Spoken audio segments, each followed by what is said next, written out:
Well, good afternoon. Please have a seat. Well, you can tell the Academy grads in the audience. They got bigger grins on their face than others.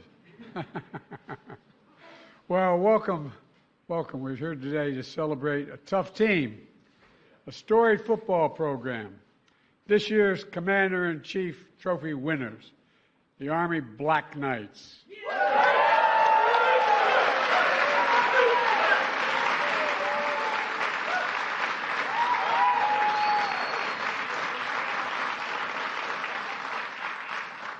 I'm impressed with your generosity, General.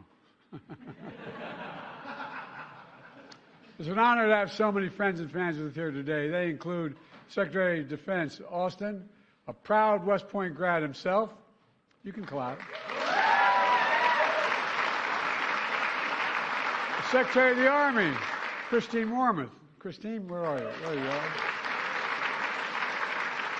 Chairman of the Joint Chiefs of Staff, who's smiling anyway, C.Q. Brown, Air Force.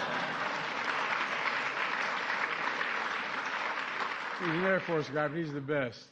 And I so want not to try to rub this in too much, but I also welcome Representative Stanford Bishop, Representative Burt.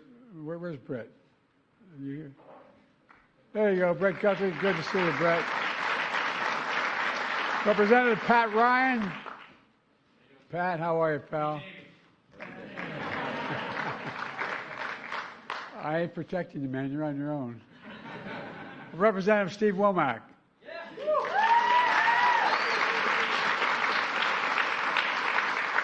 We're also joined by Army's football's biggest fans, Bill and Steve of the radio show Crawdad's Countdown to Kickoff.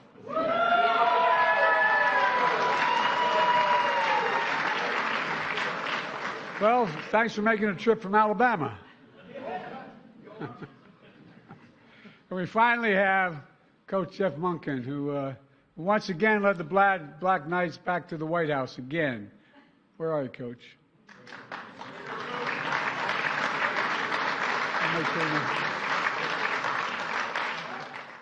And some folks here know over the past few seasons the coach has restarted the old Army football tradition.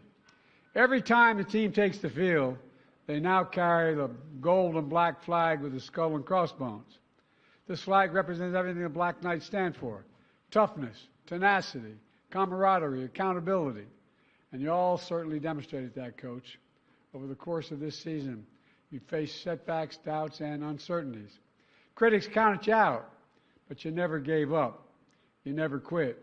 Game by game, play by play, you ground it out together. You beat Air Force, who was undefeated until you played them, forcing 6 turnovers and winning by 20 points.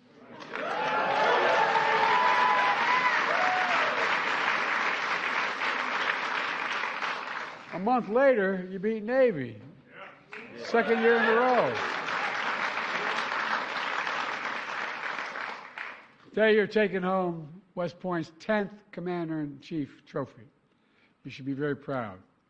I want you to know I'm proud of you too. Not just for the wins, but not just for those forced turnovers, although they're impressive, Coach, but because every game after you hang up that uniform, you immediately put on another uniform, one representing the United States of America.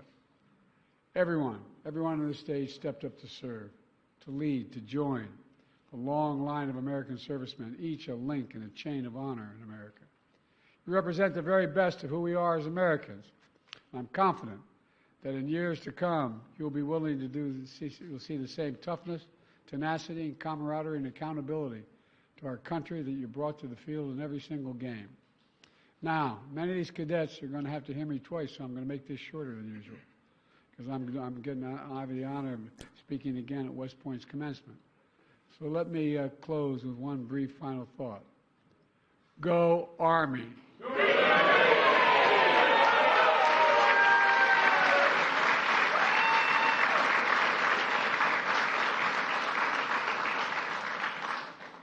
I occasionally used to root for another club until my son joined the United States Army, spent a year in Iraq, became a major, won the Bronze Star and a few other things. And so I wasn't even allowed to mention any other team ever. Ever.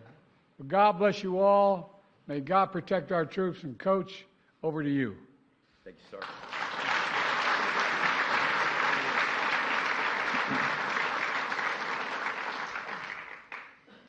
Thank you, Mr. President and distinguished guests. On behalf of our Superintendent, Lieutenant General Steve Gillen, our Commandant of Cadets, Major General Lori Robinson, our academic Dean, Brigadier General Shane Reeves, our Director of Athletics, Mr. Mike Buddy, the United States Corps of Cadets, the long gray line of West Point graduates, and the nearly 1 million men and women who serve our nation as members of the U.S. Army, Army Reserves, and Army National Guard. The Army football team is honored to accept the most coveted trophy in all of college football, the Commander-in-Chief's Trophy.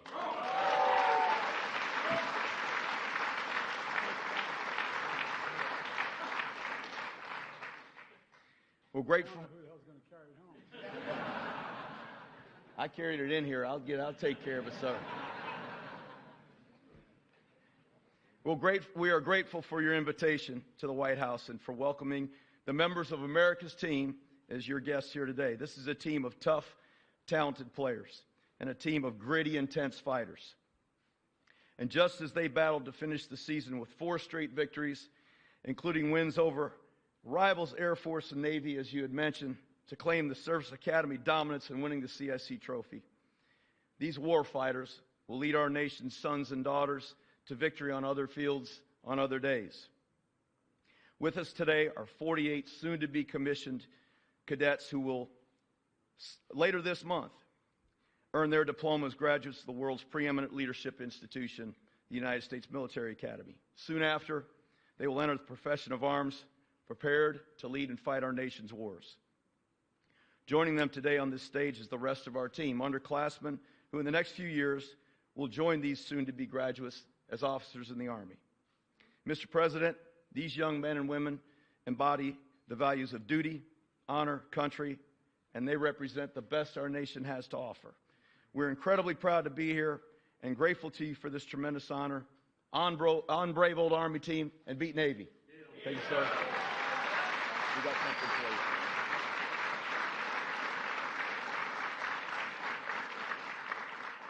Sir, I'm going to call Cadet First Class Jimmy Charlo, who's one of our team captains, Ringwood, New Jersey, to present you with one of our game-worn jerseys from the Army-Navy victory.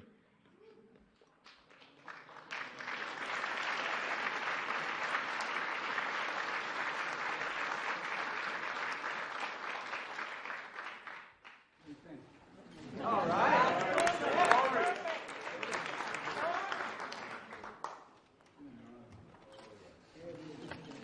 Make sure you get my number right.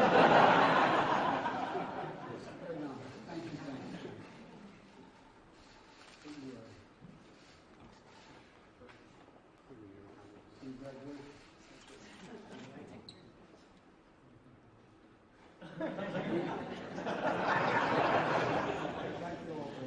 By the way, any parents here? To all the spouses that we got doing this show. Thank you. Guys, thank you. Thank you, sir.